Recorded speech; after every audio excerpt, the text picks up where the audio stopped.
Welcome to A Lawyer's Guide to the Galaxy, a podcast about geek culture by lawyers with your hosts, Ben Siders and Kirk Damon.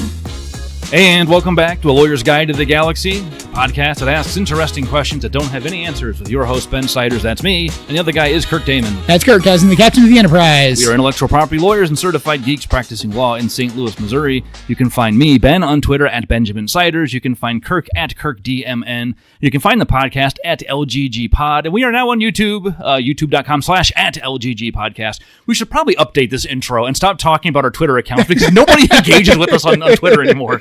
Well, I mean, just Twitter doesn't exist anymore, right? So, I mean, how can they engage with us on Twitter if it doesn't exist anymore? We are looking at rolling out our video content from YouTube, doing some excerpts and pulling out some of our better bits from over the years and putting some shorts out on like YouTube Shorts, Instagram Reels, maybe even TikTok if we can get that hip. So look for that. That'll be where we put content out in the future once we get around to doing more social network things. Today's episode is about music for a couple of reasons. One, the main thing we want to talk about happens to involve a concert. Wonder what that might be. If you're listening to this in real time, we're recording in mid-July 2025, so depending on when you listen to this, you probably know what that is. If not, we'll get into it. But also, I happened to go to an unrelated concert yesterday and had some interesting observations, and Ozzy Osbourne just died. So yeah, we kind of felt it was an appropriate thing. It's we'd like to do it, honoring Ozzy Osbourne, but regardless of what I think you think of metal from the '80s, Ozzy's just such a character. Iconic, he's so well known. Right? He's an icon. His stage persona. He may be one of the first like performing acts to have such a distinct stage. I mean, not the first, but one of the most well-known early stage personas. Yeah, and true biting the head off the bat thing, which apparently was accidental. It wasn't accidental, yeah. Wasn't that here?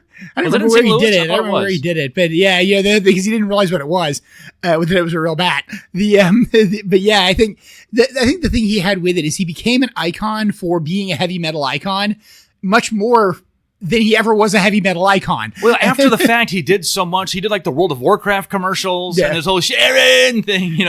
I know him best from Trolls. Trolls, yeah, the second Trolls movie. I think they have the heavy metal string.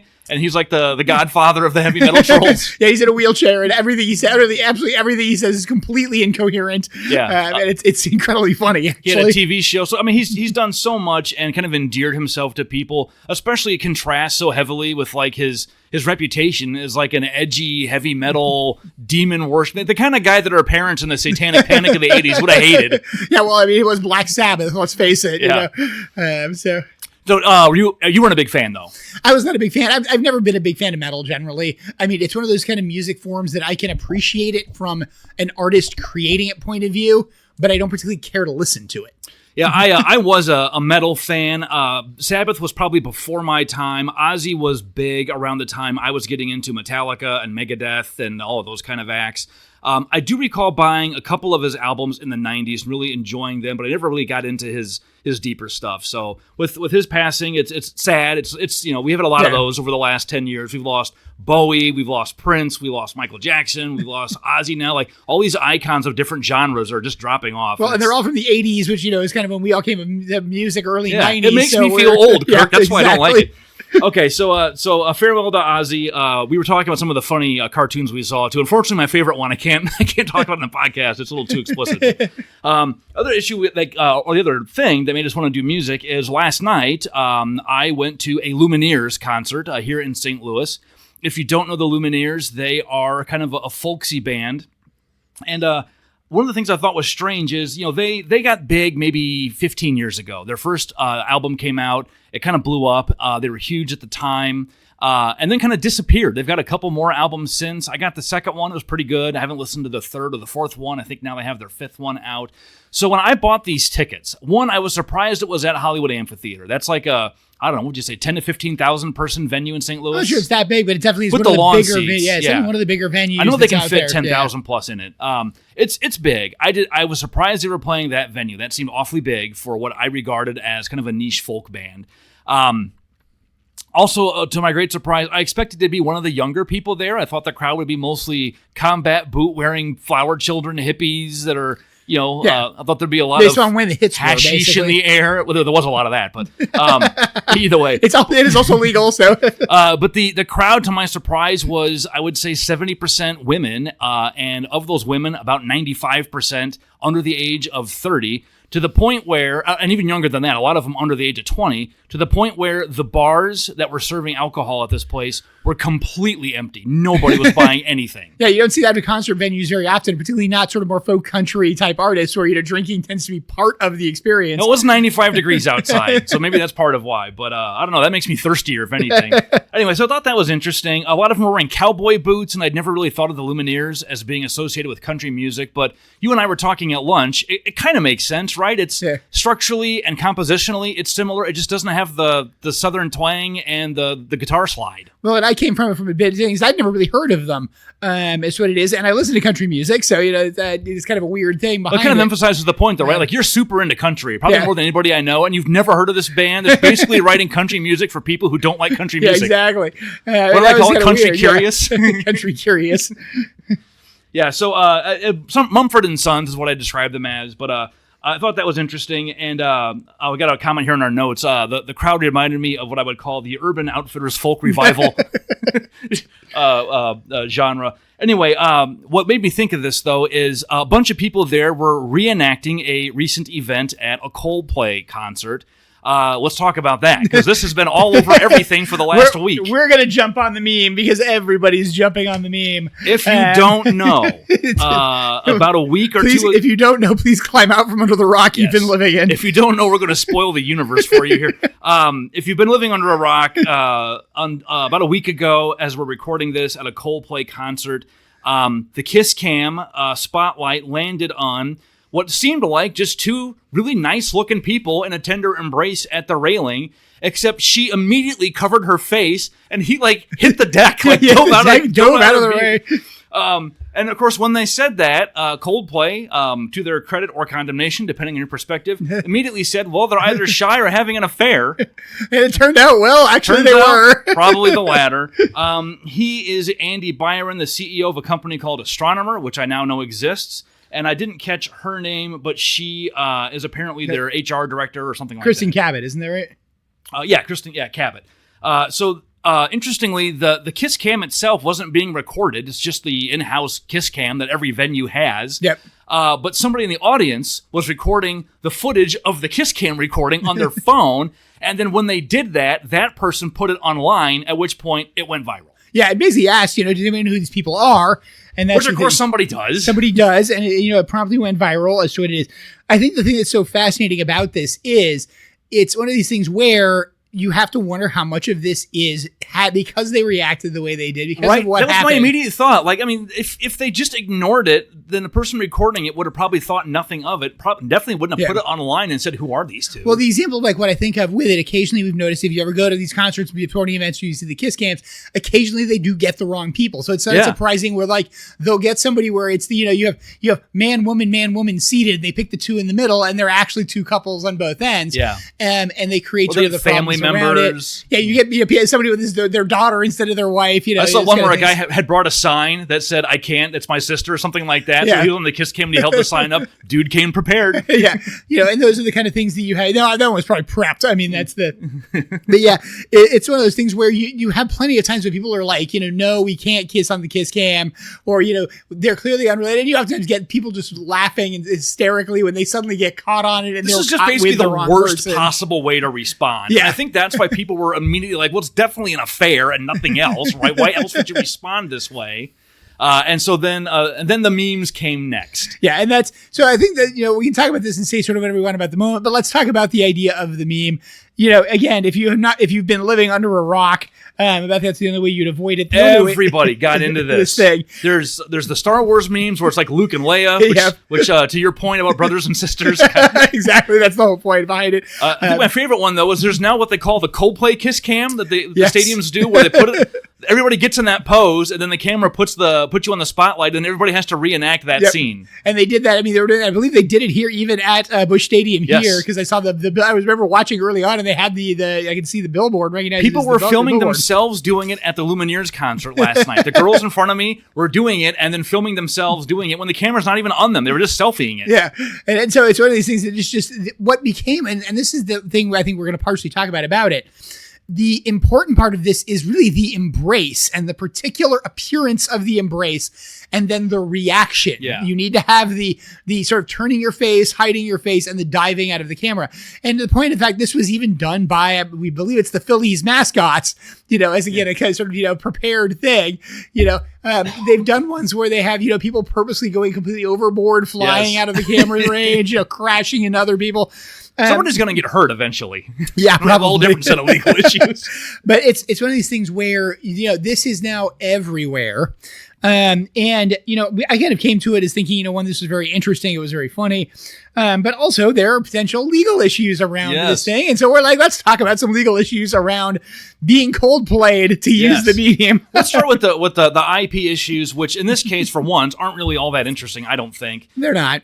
You have, the footage itself is copyrighted typically. It's not, copyright doesn't extend to facts, right? So the fact of what they look like and what happened, none of those facts are copyrighted. Yep. So when it comes to candid footage and photography, the copyright only extends to the creative choices made by the photographer. And in this case, it's kind of hard to put your fingers on what those would be. Yeah, they were filming somebody else's filming. Yeah. So there's probably not much there, although I do think it's likely that if push came to shove, the person would probably have at least a good shot at asserting some kind of interest.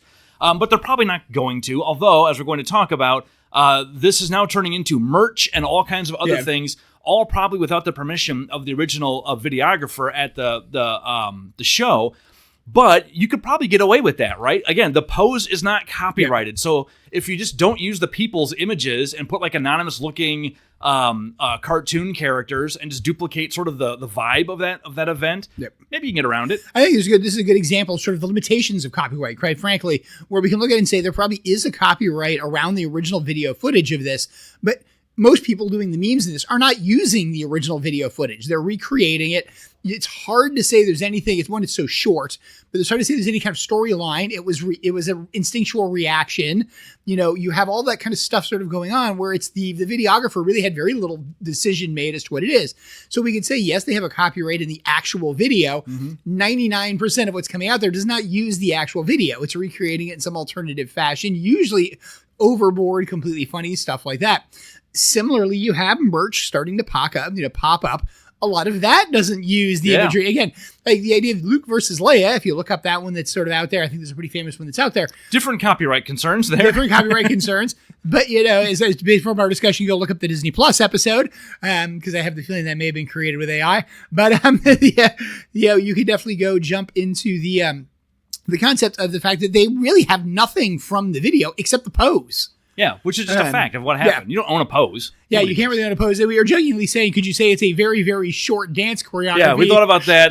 That's the kind of thing that creative plaintiff lawyers do to try to get you to settle a case and hand over a very small amount of money for nuisance value. Yeah, but I think you can say, there's probably not dance choreography, even though it is a very specific motion, both the pose Here's and the question, though. It It just occurred to me. Could it become one? Like at weddings in 5 years, are people going to be reenacting that scene and diving around, have a whole dance routines built around it? To reference one of our prior episodes, are we going to see this in Fortnite?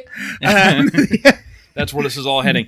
So it blew up in part because you have, he's a CEO, she's an HR rep. That alone is an awkward situation. You have instant social media judgment. People love nothing more than judging others for their decisions. And you have the irresistible cultural opportunity to meme the hell out of it, which is exactly what happened. And there's also been a bunch of jokes joking about, like, this is the danger of seeing Coldplay, why you should never go to a Coldplay concert. So, in some sense, Coldplay's also been on the receiving end of some of this as well. I did see one where somebody said, his wife should be furious. Why is he at a Coldplay concert? Exactly. And so I think the key thing about this is people had a lot of fun with it. This is all in many respects in good fun, but we also have to recognize the fact that it's also pretty damaging to some people who are involved in this. Yeah, I think he resigned and she's on leave. So, there's real consequences for them. And there's also real economic things coming in here, and the fact that some of these memes potentially have value. There is merch. there's stuff coming through. So we're getting into the idea of, are there any legal consequences here? Is there anything we need to deal with legally outside of the underlying copyright in the video? And that's going to get us where we're going into, I think. Yeah, one of the things that Kirk and I noticed, shortly after this event, a fake public statement popped up, supposedly from Mr. Byron, I think his name was. Yeah, I believe it's been specifically said that it's been fake, confirmed. You know, it's and everything fake. else. Yep. But it had a comment that's all too typical of what people really think. It said, "I want to express how troubling it is that what should have been a private moment became public without my consent. I respect artists and entertainers, but I hope we can all think more deeply about the impact of turning someone else's life into a spectacle." People immediately jumped on this, appropriately, and said, "You were out in public at a concert with your side piece. What are you complaining about?" Yeah, and it's what I like about this is I think that his phrase very much sums up the way a lot of people think about sort of social media culture and the concerns with exactly stuff like this becoming memes.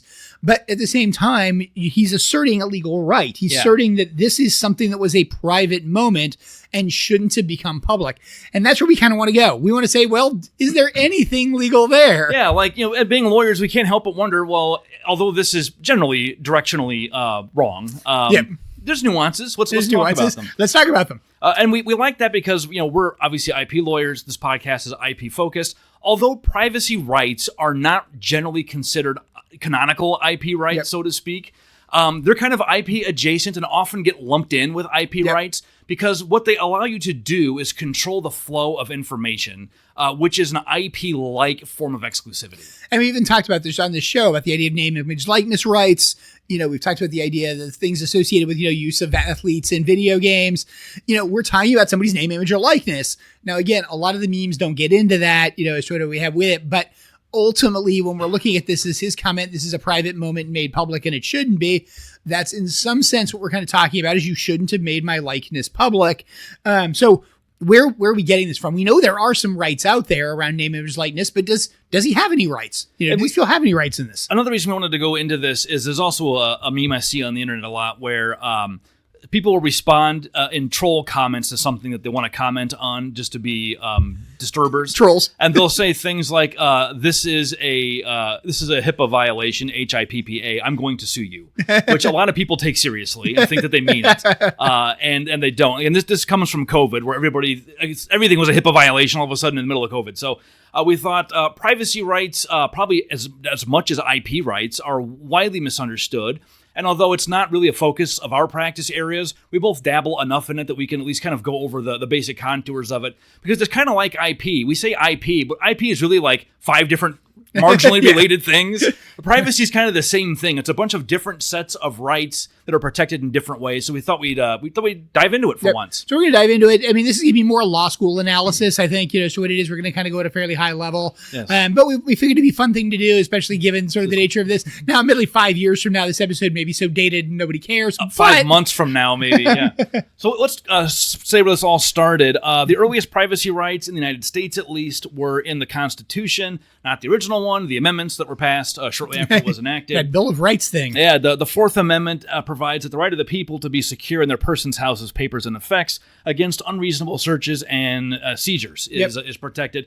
Now, this is a criminal procedural / investigational rule, and it's not really it's based around privacy, but it's more about preventing government intrusion. This was not about Coldplay concerts. This was about the redcoats kicking in your door and taking all your stuff. Yep, and that's, I think that, sometimes you can say this is the start of privacy law, but really this is privacy law against the federal government, and really it's privacy law against the federal government to say the federal government can't burst into your house and just do whatever the heck they want. They need to have a good reason. They need to have a good reason for it. They need to have, as we refer to it, search warrants. Yep. That's kind of where this Which comes requires from. Probable cause. Yep. It's a very low standard, but it's not a non-existent standard. But it's also getting into a lot of, the idea of finding criminal evidence. So in some sense, as much as we want to say it's a privacy standard, it's really more of an evidentiary standard of what can and can't be used in trial against you. We can't just burst in and find stuff about you. We have to have good reason to look for it. And there's a lot of fight over this. There's huge numbers of Supreme Court cases.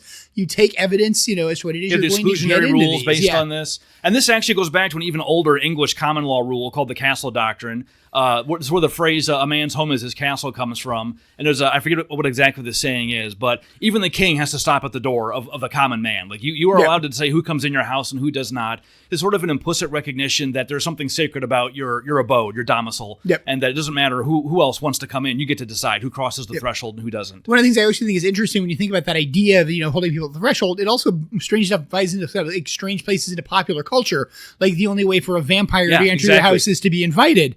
That they can't come in sort of without it. So you have this real idea of like there being a protection of specifically the home. And that's why I think you have to talk about this. It's not just privacy, it's the home.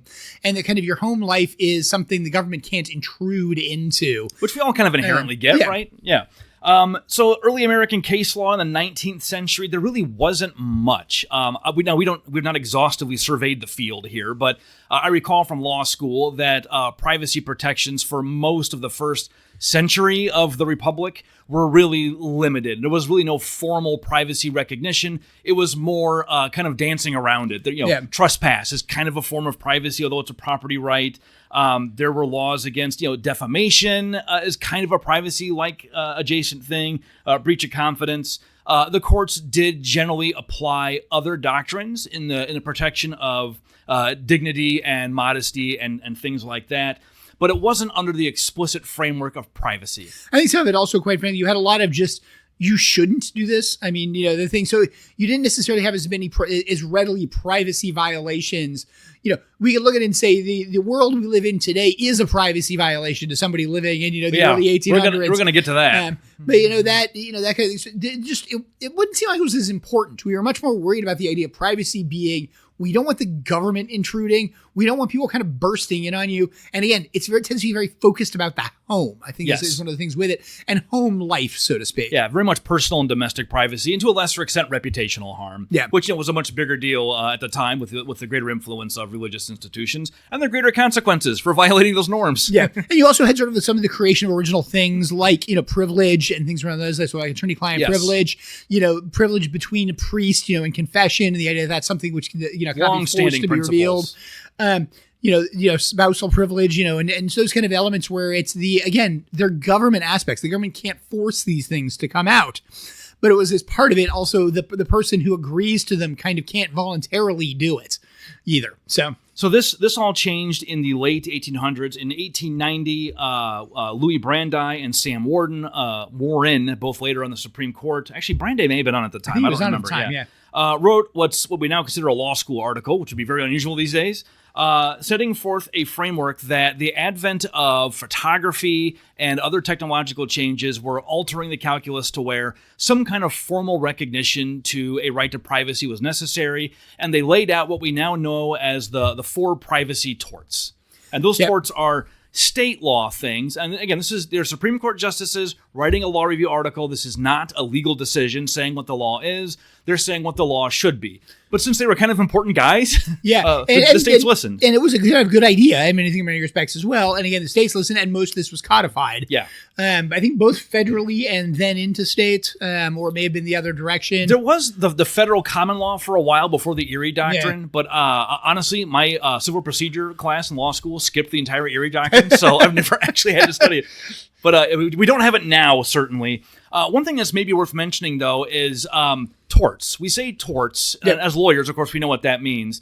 We don't mean the little things that are filled with strawberries. Those are tarts. No, although etymologically, I think the origin of the word is the same. It all means twist or screw. But we have the law is divided broadly into three main areas of study or sort of doctrinal frameworks. One is contract, which you talk about all the time. And that's agreements. Agreements. We agree to do stuff. The contract is not necessarily the piece of paper. It's the agreement the paper represents. You have property, which mostly means real estate, although there's personal property principles as well. And intellectual property principles, what we talk about in the idea of sort of private ownership and that being fundamental. And actually, it's what rights that gives you. Yeah, and there's an argument in law school, quite frankly, as well, that you'll hear that all law is actually property rights. Yes. And so really there's only one of these three, but most people tend to break it into the three or four specific areas. And the last one is torts, which I like to describe as you done messed up, Ron. It means somebody has done something wrong and harmed somebody else. Yeah, it's really harming somebody else. And sort of it's the one area of it where there's no necessarily sort of, contract requires an agreement. Yeah. Property is kind of, is saying that, hey, there's this conceptual framework and just did you violate it? Tort just says, you have a duty to be careful, and if you're not careful enough and you hurt somebody else, that's your fault. You owe them. The way to look at it is two people simply disagree as to what happened in conjunction with this, to the extent that one of them thinks the other one owes them something, and there is no contract, and there's no sort of grounds for it. And so we're looking at it and saying, is there some kind of injury or wrong that negligence was done, is where this usually comes up. Which the law should deal with. Yeah. You see this, there's landowner liability, which sounds like a property thing, but it's actually a tort thing that if you have, you learn this in law school, you can't, deliberately set traps on your land. Even if somebody's trespassing, we just no, you can't trap them until they starve. That's not okay. You also can't, there's a spring-loaded shotgun case from Iowa. Yep. Iowa one of the famous cases you will the stuff you remember, seriously. Anyway, so tort is the negligence torts where you're not exercising due care, and that's where a lot of the tort reform focuses. Medical malpractice falls into that category. There's the intentional torts, which are just the civil colleagues or the civil corresponding actions for criminal things. Like there's civil battery, civil assault, civil kidnapping. I think it's called, what is it called for kidnapping? I don't remember. Unlawful detain or something like that. Detainment. I don't remember. I know. You can tell that we both love torts in law school. It's related. I know what it is, and it's related to what you would refer to as sort of the police and placing you in a jail cell. Yeah. But it's the idea that, yes, you grab somebody and put them in a room and don't let them leave. You're not allowed to do that. That's one of the things that you technically bump into. Yep. Anyway, so the privacy torts were new torts to be added to that body of law. The upshot to that is that it did not require state legislatures to actually pass a law and say, we recognize these now. By setting that out, the judges kind of have within their discretion under the common law system to just say, we recognize this tort as of now. And in fact, when I first started legal practice, Missouri still did not officially recognize false light. They finally did, I think, 2 years into my career. So not all states adopted these right away. We also have, I think, the courts now just sort of generally accepting these all the way up to the Supreme Court. We've had sort of the Supreme Court say, yes, there are rights to privacy. And interestingly, I think it's worth mentioning that came into the Supreme Court really in the Griswold case, which didn't happen until when it was 1965. 65 or 70, yeah. So these privacy torts would later form the basis of the sort of a series of reproductive rights cases during the Blackmun court. It was, so Griswold v. Connecticut was the first one, which established contraception. Yeah, a right to privacy in marital contraception. I think Connecticut had banned. It was sounds very Catholic at the time. Or something like that. Yeah, and they said no, that's none of your business. People get to have that or not. And then the most famous one is Roe v. Wade, the abortion case, which has since been overturned. So it kind of calls into question the efficacy of that. But it's worth noting, though, with Roe v. Wade, that decision, we could do a whole episode on this, probably shouldn't have been based on privacy rights. It should have been based on substantive due process. The problem is they kind of eviscerated that doctrine after Lochner in the early 20th century, so it kind of wasn't really there to be used. So anyway, there's a reason why Roe v. Wade, it's kind of a weird case with a big asterisk. There's a lot of reasons why, but one of them is that the court kind of had backed itself into a corner on how it got to the outcome it got to. You got a whole lot around this area where you get a lot of cases where they're outcome based. Yeah. And sometimes the legal support for them can be, questionable, which quite frankly, we are seeing the Supreme Court right now tear some of these down, not just with Roe v. Wade, but with other ones behind it. Loper Bright got rid of the Chevron doctrine. So we're seeing a lot of these things kind of fall apart. It's worth noting the privacy has been recognized by the Supreme Court, at least is currently recognized. I think they went out of their way to say the privacy right under Griswold still sort of exists. Yeah, I believe they did. Things like that. But there is a recognition that there's some right to privacy, to not have things become known, that courts have recognized. Again, some of it is these kind of, specific privacy torts that are recognized. Some of it's maybe a little more general principles being used that's kind of shoehorned into one of these, but you have the basic idea. Let's talk about the 4 torts that Brandeis and Warren set up, and then we'll apply those to the Coldplay case and see what happens. Can we find a cause of action here? The first one is called intrusion upon seclusion. I love that. It's really hard to say if you try to say it quickly. It protects, it's the most fundamental right, just the right to be left alone. Yeah. Which is one of Brandeis' favorite quotes, is everybody has a right to be let alone. And particularly the idea that you're doing something in place where you expect to be left alone. Interestingly enough, one of the places being in your domicile. Yes. I mean, we're kind of bumping into that again, where we see the idea that says, hey, if you're in your home, you kind of expect to be left alone in your home. You're not supposed to have, random people coming in and doing stuff like that. Yeah, and so the elements of that are that somebody has intentionally intruded, whether physically or through some other means, like a camera with a very long-range lens by the paparazzi sitting up in a tree trying to get up over your very high privacy fence. Intentional intrusion upon the solitude or seclusion of another person or upon their private affairs in a manner that would be highly offensive to a reasonable person. Yep. Well, I think we got into this thing, the private affairs, not meaning affair as in the marital sense. Affairs more broadly. Goings on. Goings on. But we obviously have a goings on going in conjunction with just what somebody would say is probably some of their private action. I think, assuming they were having an affair, which I think everybody assumes, that was presumably private between the two of them, not now.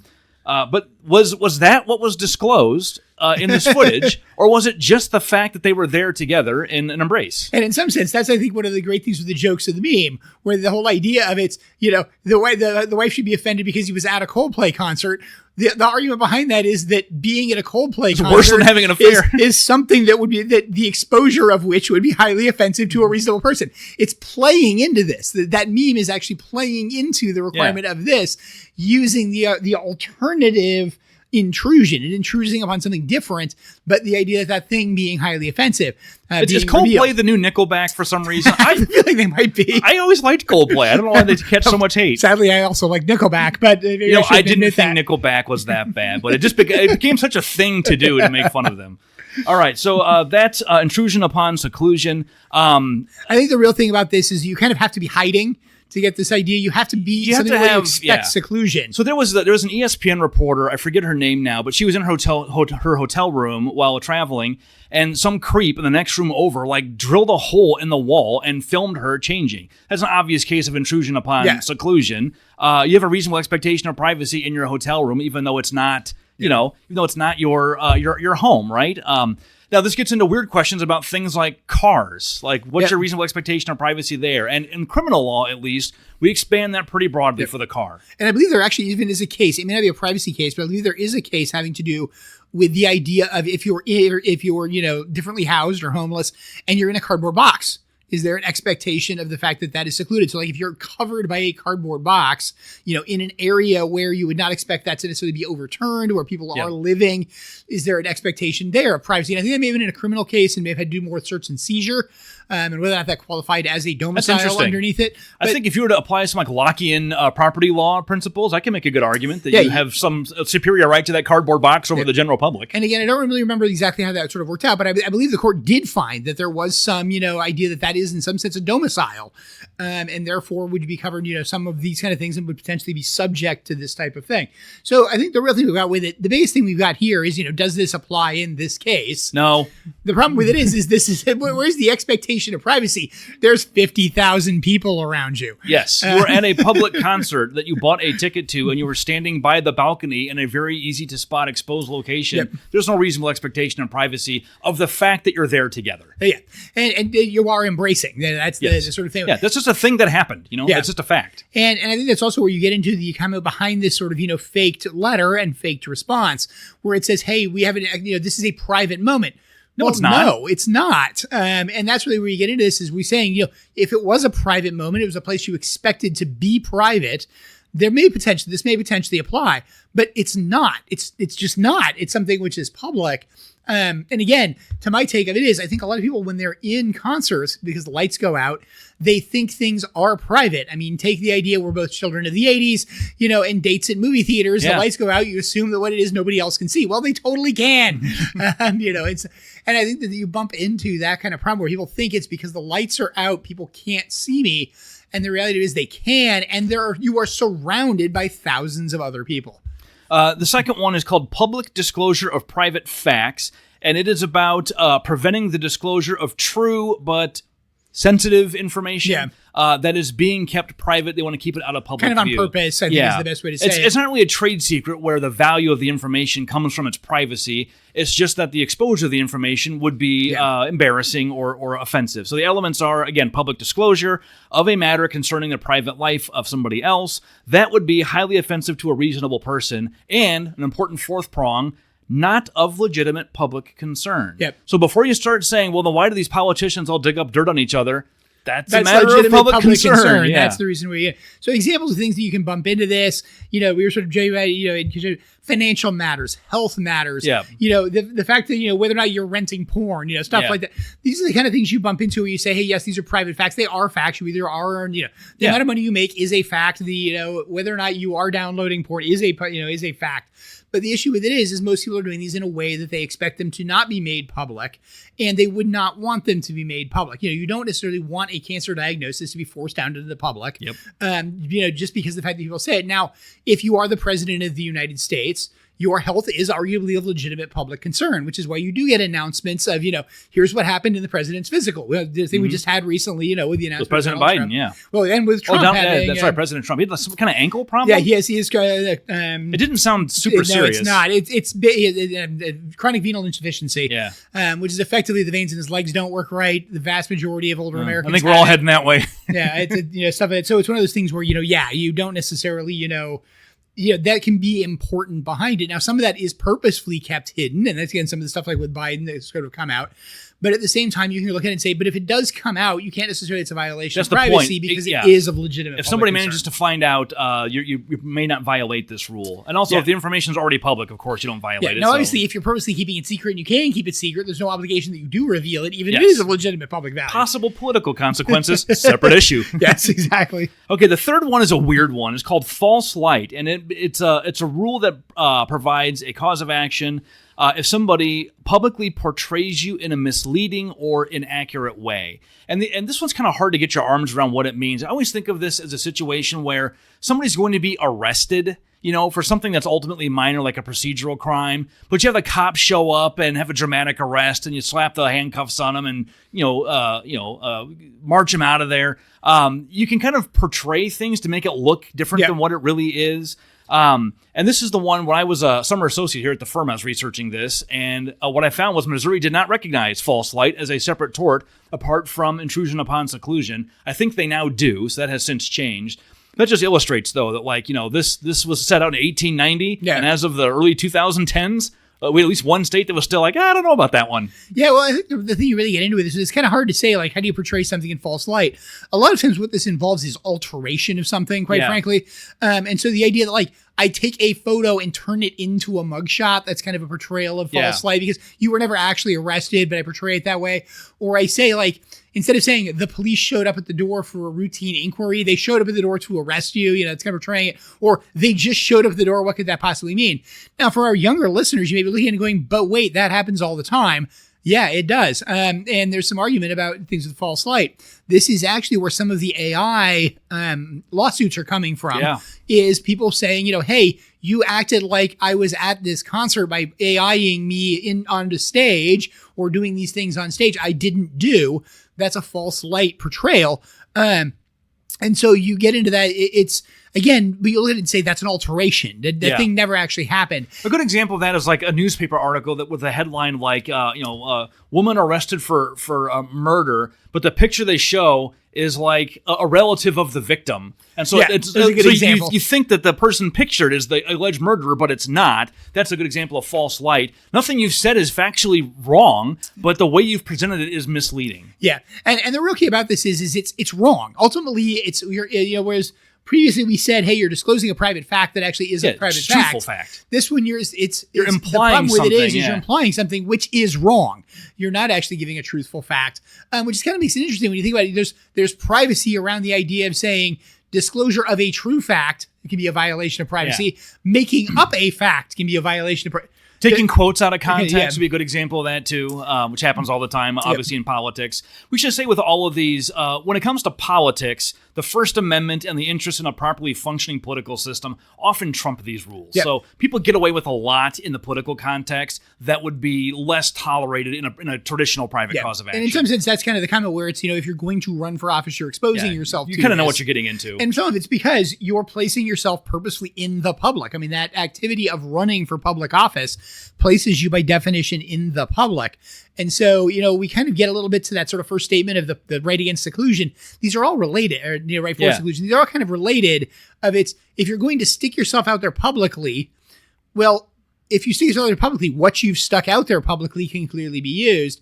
Whether or not people can use other things depends on kind of how they obtain them, whether or not they can portray it. So now you're getting into the idea that says, yes, there are things which are public you can use, kind of the outside, category 1. We still clearly recognize some of them need to stay public, they private, even though they're totally allowed to be revealed under item 1. Well, this one I thought was interesting as a fit here because although it certainly appears that there was an affair going on, nobody knows for sure, but it's, we saw what happened. There's been no admission to it. There's been no statement of the fact that that's what was happening. Now, admittedly, there probably never will be. No, nor is there any obligation to do that. Yeah. This is all their private business, but we're talking about the meme basically. But false light. What we saw was a nice looking couple at a concert that reacted very strangely to a camera being put on them, and then importantly, a member of Coldplay saying either they're shy or it's an affair. Well, there are other options. Well, but the thing about it is also one can say, hey, it's a natural reaction because it was such a strange response. There are responses you see all the time, as we sort of mentioned earlier, that are the people where it's just, no, you got two people who are not together. And this was not that. Yeah. And it, in some sense, that's what I find very interesting about this meme is we have this reaction where so much of this is the reaction. It's the Streisand effect. Remember that case where Barbara Streisand wanted to keep that picture of her house out of I forget what it was, but I wish I should have looked it up before the episode, but they call it now the Streisand effect, where your attempt to silence something amplifies it. Yeah, and I think that's exactly what happened here. And quite frankly, I think there was the fact that there was like a 7-second delay on the video. So by the time they reacted, it was too late. They'd already been there. Everything. It was not something they could react quickly to because you have the delay for the transmission. And so it's interesting behind it because of the fact that we have the reaction. We then have an assumption from the reaction. Of why. But then we also have no clear denial of the reaction. And we have a reaction where there are lots of ways to have reacted that would not have provoked that assumption. Yeah. I think the bottom line here is that if the reality was not an affair like the Coldplay guy said, this arguably is a case of false light, where by putting him on there and saying that, you have portrayed the situation as other than what it is. So I think that's at least plausible. I think a plaintiff's attorney could possibly get that at least past the pleading stage and do something with it. I don't think that's what's happening. I think the hard part with that is the facts have to be in your favor, which means you have to be able to prove the facts. Right. And whatever the facts are here, they don't seem interested in doing that. Yeah. So. And again, when we're talking about it as a meme and being the point behind it, we're talking about what could be proven in conjunction with the court of law around this. Even if it's not, can they prove it for purposes of a court of law? That's what would be necessary to prove that there was nothing ongoing. How do you prove a negative? That could be hard for even a court of law. So yes, I think the interesting thing here behind it is that we're kind of looking at it and saying, yeah, that's a cause of action around false light because we don't really know what's happening. We don't know what sort of it is. It's all an assumption. And and it's correct. It's all an assumption of what's going on.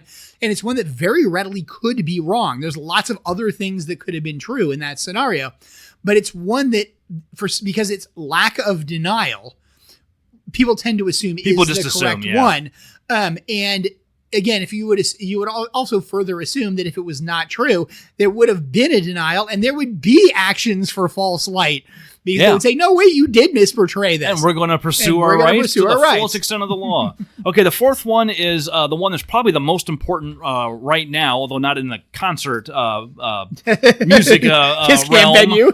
But appropriation of name or likeness. This is your right to control the commercial use of your name, image, and likeness. These are name, image, likeness rights, NIL rights. This is where the whole right of publicity comes from. Real simple. Somebody uses your name or likeness for commercial gain without your permission. Can't do that. Yep.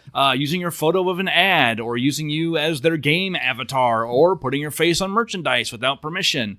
Isn't that happening here? I think the answer to this is maybe. Maybe. I have not seen any merch that actually has their face on it. But the Vanna White case, right? Why don't you talk about that one? So, yeah, we talked about the Vanna White case, which involved an advertisement where they did essentially a game show in the future, so something lasting into the future. It was like for a car dealership or something, right? The key was it was going to last into the future, and they portrayed what was obviously sort of Wheel of Fortune as a game show, except they replaced Vanna White with a robot that looked a whole lot like Vanna White. With a blonde wig. And the argument with it was that was appropriating Vanna White's likeness. We all know who it's supposed to be, we all know who it's supposed to be, but it was also obviously a robot. And sort of things like that. But that was found that was the use of her likeness, that essentially the association of her with that game show show. And admittedly, for those of you who are, an appropriate age, for you who are younger, won't necessarily really recognize it. Vanna White was iconic as the person who turned the letters in Wheel of Fortune. And also, I love how later, by the way, her job became just to walk past the letters. Like they all just them. They changed automatically. Yeah, because you got the more computerized sort of thing with it. Yeah, they're all screens or something at some point. And I have to admit, one of the things that always impressed me is when she had to turn them, and all that kind of stuff with that. I don't think she ever screwed it up. I can't remember that. Now, there may have been ones that were filmed and taken out and stuff like that. But when you think about it, that's really kind of impressive. Yeah. As an ability to, sort of not screw it up. Now, with the tap one, she obviously can't because they light up and she taps them. Now, they did light up, if I remember rightly, before she turned them, too. But sometimes they wouldn't light right away, so she knew which one to turn, and she'd walk up and stand by it, and she'd wait for a second, like, is it going to light up or not? Or she'd example where she walked past it, and then it would light up behind her, and she'd have to turn around. She'd go back, but it's the real thing behind that is that was an utterly iconic persona, and it was a TV persona. I mean, very famous. Vanna White did not turn letters and while walking down the street. It was a part of her TV persona. Famous enough that if you've never watched Wheel of Fortune, you probably know who we're talking about. Yeah, you probably know who Vanna White is, and you probably know what it is, and so yeah, there was sort of that recognition of that was part of her name, image, likeness. That was appropriated into the advertisement, and that was inappropriate, even though technically they didn't use her. There's a bunch of famous ones. There's another famous one having to do with the use of James Bond in a car commercial, which was just a car being driven by a spy, and the actor had never portrayed, and never presumably will portray James Bond. But is that a portrayal of James Bond, a fictional character? And the answer was yes. They actually found that it was. Even though there's no real reference to him as a fictional character. So you kind of bump into these weird ones. There's the Michael Jordan one, too, where somebody took out an ad in, I think, the Chicago Tribune. It was just Jordan. It was number 22, I think. But it was when he retired. I think maybe Nike did it. I don't remember who did it. But somebody took out an ad in Chicago Tribune, and it just said 22, congratulations, or something like that. No name, no likeness, no color, nothing. Just 22. Well, Chicago Tribune, we all know who you're talking about. So, again, you can't do that. Yeah, and so that's the sort of thing where they were getting an image likeness. The reason this is so important is because we've just codified, in the last few years, that there are rights around these name, image, likenesses. This is for athletes. This came up in college sports. We've done some episodes on that, and this is the basis for the whole right of publicity thing. Applying it here, could you make the argument that the merch that's using their pose together is invoking their likeness? Now, the hard part with it is if you got them on it, I think there's a much stronger case. You got a pretty clear argument. The thing about it is most of these, they're just using the pose. And even if they're using the imagery, they're probably replacing their faces. Probably. Or doing something around it. And so then is it the meme? It gets into kind of a metaphysical question. Is the meme about them or about the incident? Yeah. And I think it's more about the incident. And that's the thing I think you're most interested to get into this is it's one of those where you look at it and say, I don't think anybody really cares about their name, image, likeness. Oh, none of us know them, Yeah. And we don't, they're not, while they were, substantial figures, obviously in business, they're not people who we readily knew unless you happen to be involved in the business they were in or around them personally. And so I think you bump into the fact that you kind of like, well, nobody really cares about it being them. What they care about is the incident and they care about the pose. That's not the general public's interest is in the memeability and the cultural impact of the incident. Less so the personal lives of the two people involved. And I think actually one of those things we're getting into, we get into meme culture, we start talking about a lot of memes. That's one of those things you bump into is the idea of it's representative of something else. Yeah. So it arguably isn't the person being depicted or the imagery being depicted. It's how that's referencing something else.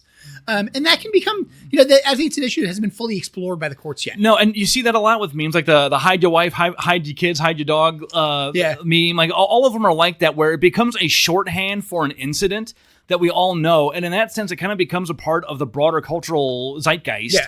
And not really about the individual people or even the original circumstances. I see memes popping up now. I've completely forgotten what happened in the original incident. Well, how about for a famous trivia question? How many people know what the photo is for? That's the classic guy turning around to watch the girl walking away from his girlfriend. Isn't it like an Italian ad? It's from an advertisement. I don't remember what it's from. I have no idea. It's very, very old. From whatever, compared to the life of the internet, and stuff like that. But again, how many people even know what that's from? I mean, trivia question, if one of our listeners wants to send in, hey, I know where that's from. I have the original one. Definitely do it. Cause that'd be kind of a fun, sort of trivia question. But I think you bump into a lot of that where a lot of times, and you may not even recognize the underlying imagery, what it's from, but you may recognize the concept of the meme and what the meme is. One that I immediately think of is the one from Game of Thrones with the row forever. He puts him in the rowboat and tells him to sort of row forever. Mm-hmm. And that getting memed is the idea of sort of the impossible quest and things like that. there's a lot of this stuff that kind of bumps into, and what you bump into with a lot of these name, image, likeness rights, the things around that is, do we care about the name, image, likeness, or the person, or really aren't we talking about the event, the occurrence, the sort of, one screenshot association with this? Maybe there isn't a name, image, likeness, even if it uses their likeness. I think the reality of it is this has not been tested in the courts. No, definitely not. And let's go back to the original fake press release about this, where the point was, again, the first sentence was, I want to express how troubling it is that what should have been a private moment became public without my consent. Well, for name, image, likeness, it does say elements are use your name or likeness for commercial gain without consent. Arguably, that has happened here, Kirk, hasn't it? Sort of, except for the fact that there was probably something they agreed to when they walked into the stadium. Or when you bought the tickets. And if you guys do it, if you have a ticket to a sporting event, you've walked into a stadium recently, there's oftentimes a big placard that says, by going into this venue, you consent to the following. One of those things is often you can be videotaped. That videotape may be used, may be recorded. We may send do anything we like with it throughout the entire galaxy, and there's nothing you can do about it. That's a contract, and so you're or at least a waiver. At least a waiver. It may very well be on the back of your ticket. You will see things like along those on the backs of tickets. And so one of the things you bump into is maybe there is something where you can say, yes, they consented to it. Or sorry, they'd have a right, but they consented to it because that's part of how the kiss cam works. If it didn't, the kiss cam would be a violation. I couldn't actually film anybody because I'd be filming them and using the video. So yeah, it's one of those things where I think you really get into the question of saying, hey, there's a potential disclaimer here. That was actually what got me really interested in this question in the first place, is to go back to that letter and the statement of it. This was a private moment and we don't like it being used without consent. Well, except it probably was used with consent, and it probably wasn't private. Consent, And again, to kind of get to that idea of sort of being a statement about the internet as to what it was, I think a lot of people would say that's the way they felt. That's kind of even the way they thought it should have been treated by the internet, and it wasn't. But from a legal point of view, they really kind of didn't have a leg to stand on, arguably. Yeah. Now, again, we'll be they're not asserting anything like that. This is a fake letter. Yeah. But, to their credit, they seem to be just taking their lumps and moving on. But I think you really get into that idea of saying, hey, is there something potentially here? We have to recognize the fact that the courts have not addressed memes. It's too new. They just haven't gotten at them. Whether or not there can be violations. So few of them have any articulable harm or value. What are you going to do? Eventually, a court will get a hold of one of these. Something will come down that matters. But right now, it's not. And so you have to accept the fact that nobody's moving on it. So there's no cause of action because nobody's asserting one. So let's move on from the torts. There's often a lot of confusion about other privacy laws. And one of the big privacy topics that we did an episode on with Billy, I think on our second season, she's one of our privacy lawyers at the firm we work at, the more generalized privacy laws about not really disclosing things about you so much as collecting and using things about you. And it's kind of the opposite of this, where these privacy torts are about telling the public things about you. What about just collecting information about you and using it privately for some reason? And those are the data privacy rules. Those are data privacy rules. And the real thing I think you got to keep in mind about this is these are all about data. And that sounds weird when we say, well, isn't, videotape of you doing something data? Yeah, well, of course it is. It's because everything's data. But we're really talking about people taking and using your data. And the key to it is usually using your data. We assert the fact that the data is yours, even though you may not be holding it. And I think that's one of the key things about it. So one of the key areas in this is HIPAA, when you sort of mentioned being jokingly referred to earlier, which basically says you have a right to your private health information. Now, most people don't have their medical file. Their medical file is at their doctor's office or at their hospital's office. Now, you can get a copy of it. I mean, I'm pretty positive virtually anybody will give you a copy of it if you ask them for it. I think they may even be required to. But it's one of those where the real thing behind HIPAA and a lot of these things, these statements says your doctor can't give it to somebody because it's yours. HIPAA applies to what's called a covered entity, which is basically healthcare providers, doctors, healthcare facilities, healthcare insurance plans, people who do healthcare things. It does not apply to your grocery store who wants you to wear a mask when you come in with COVID. And the idea behind it is the real reason, as again, I sort of get into it, is the idea is the data is yours. So this other person who happens to be holding your data can't necessarily just give it out, particularly when it's data we expect to be private, like healthcare data, stuff along those lines.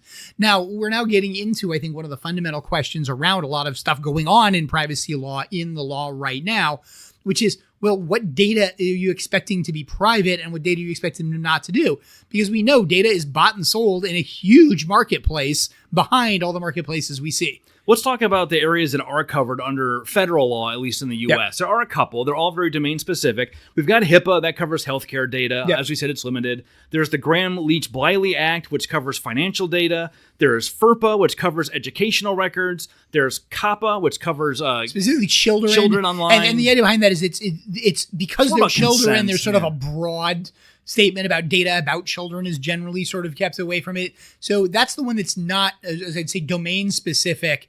It's more the fact of saying we don't want domain specific stuff for children. We kind of want it to be broader. We've got FCRA, the Fair Credit Reporting Act, which is about your credit reports. We've got the Electronic Communications Protection Act, which is about wiretapping and hacking your email and stuff like that. Yep. And then one that Kirk didn't know existed until I put this together, but my personal favorite, the Video Privacy Protection Act of 1988. Who's heard of this one? I actually stumbled upon this several years ago, and I was like, this can't be real.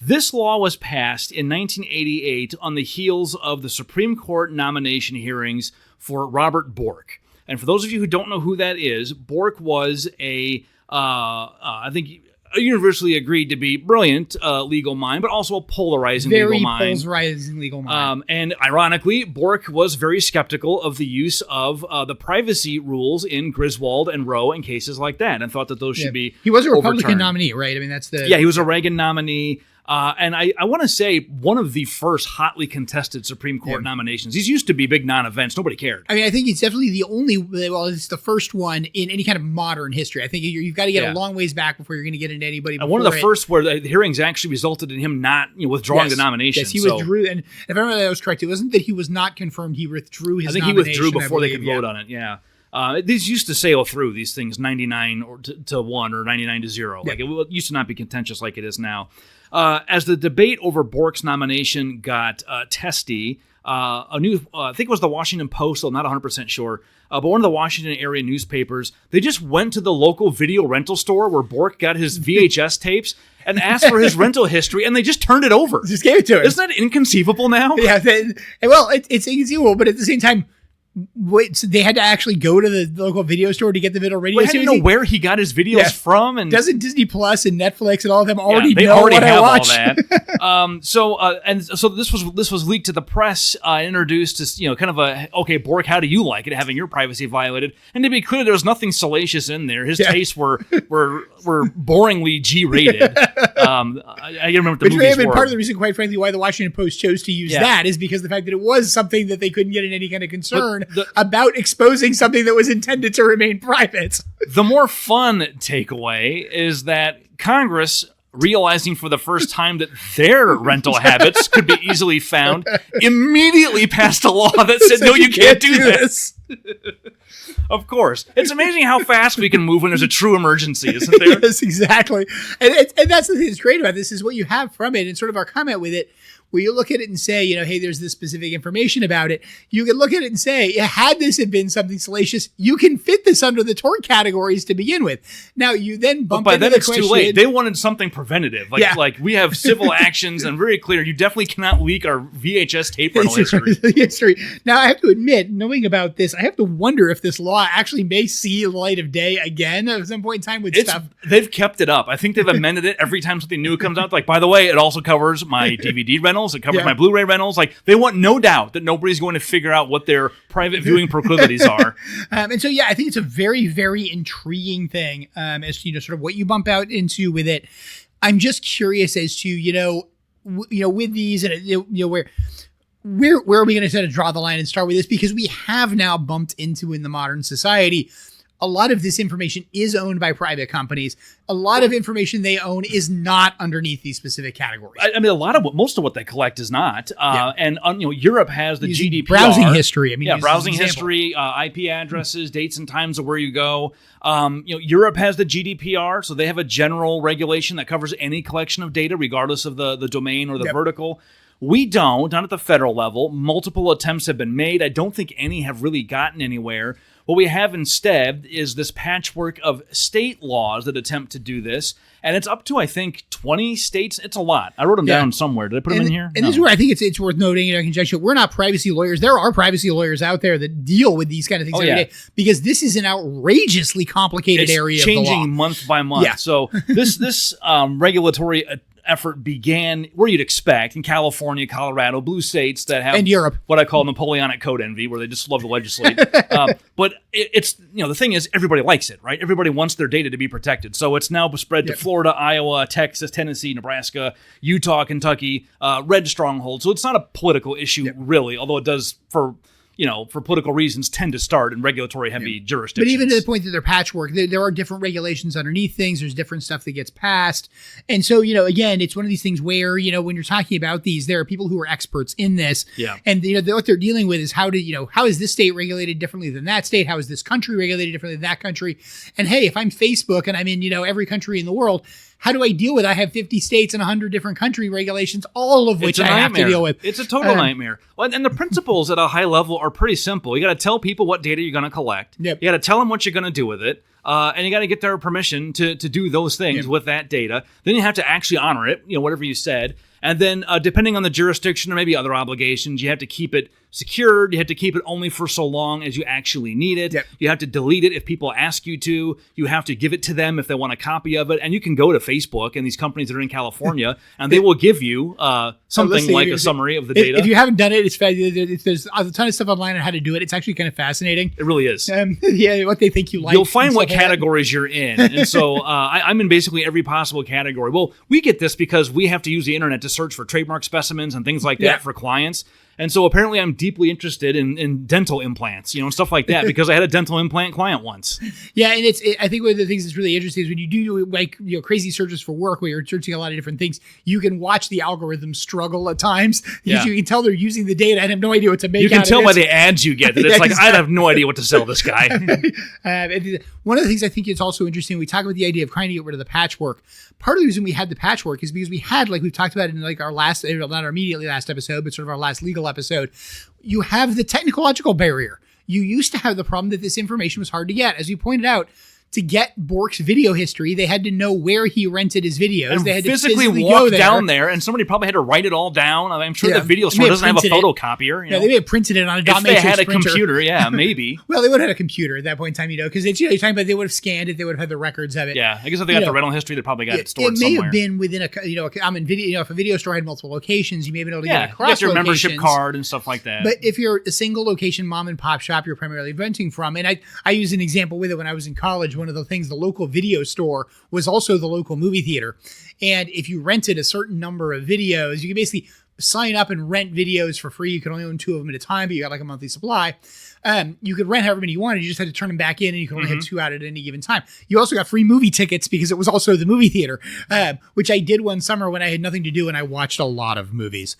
I can imagine. It's one of those things where, that store would have had a rental history for me, but you would have had to go to that particular location. That was one guy who just happened to own the movie theater and rents a video rental store. And you also have to wonder kind of what does it tell you, because it's just I'm renting whatever it is I haven't seen. But yeah, the thing I think you get into with this is a lot of the stuff with the patchwork around this is we've had these technological barriers that are gone, and we quite frankly do have the use of this. This is all stuff that arose in social media. This is a last 25 years problem, that sort of arisen is the use of this data and the value of the data. We have gone to a data-centric economy. I mean, and the idea that the data is valuable. And that's what we're kind of seeing here, but it's also wired. I'm going to sort of jump into it. The whole comment with the letter at the beginning, it feels like people are reacting to the internet, and we kind of see now we see the legal reaction. The legal reaction behind it, which is to say, hey, maybe more things need to be public than we've previously recognized, because the world has changed. And that letter kind of feels like that is a human reaction to this. It's an intuitive reaction, right? Like you don't expect something like that to blow up. I mean, setting aside whatever judgment you want to apply to their decision making in their personal lives.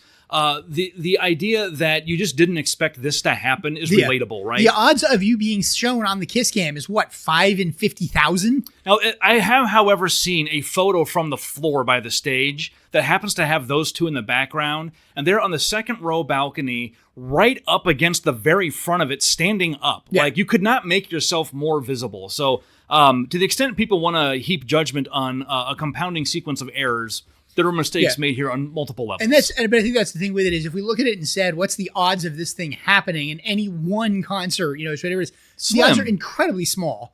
But it did happen to happen. Yeah. And that's the thing, I think, where you get into the reaction of saying, hey, this incredibly unlikely thing happened and now it's blowing up and it's a problem. But part of the reason it is blowing up and it's a problem is because it was an incredibly unlikely thing to have happened. Yeah. And that's where you get into these things of saying, hey, maybe we need a more coherent legal privacy thing around this because we need to know where we stand. We need it not to be patchwork. We need it to be clear because the laws aren't well necessarily written around it and things aren't clear. It's hard to make decisions about your life in whatever domain if you really don't understand how the legal framework works. And when you got a lot of click through things and stuff like that says, okay, yes, you've consented to give up this information. As we mentioned, there is probably, next time you go to a concert, I would invite you to look around and see if there's a big billboard that says by entering this venue, you consent to the following things. I mean, there's a very common one that says you consent to being videotaped and that videotape can be used for virtually anything. Now, not everything has it because not everything videotapes. And there's no need to do it if you're not going to videotape anything. But if they're recording live concerts, and they're going to rebroadcast it, they're going to have those up. I mean, we go to CMA Fest a number of years. Me and my family do. The Country Music Association Fest. They definitely have them because they broadcast CMA Fest. There's a decent chance a camera catches you and it gets broadcast on TV. Now you may be, near, invisible in a giant sea of people, but you're there. We regularly joke about when we watch it, can we see where we are in the audience, even though the audience is one big black mass. But yeah, so I think that's the interesting thing behind it. Again, I think for me, what really sort of sparked with me in this was the idea of the reaction to privacy and the idea of this being private when legally it really isn't. Yep. But at the same time, it being a reflection of maybe it should be. Yeah, sort of a broader unease with the state of play and the state of privacy law. All right, so I think we beat that one to death. We don't have any specific plans for the next episode, but I feel really proud of us for being as consistent as we have been so far this summer. Hopefully we can keep it up. But we're actually, this is putting us sort of back so we have a little bit of a buffer so we hope we don't miss a week. So yeah, which is likely to happen at some point as we go on trips and take vacations and kids go back to school and so forth. Exactly. So we will keep getting stuff out to you. Please check us out on the YouTubes and all the other things. And I guess we'll see you next time. Lauren, play us out. The views expressed by the participants of this program are their own and do not represent the views of, nor are they endorsed by Lewis Rice LLC, its officers, directors, employees, agents, representatives, shareholders, and subsidiaries. None of the content should be considered legal advice. As always, consult a lawyer. This podcast was produced and recorded in St. Louis, Missouri.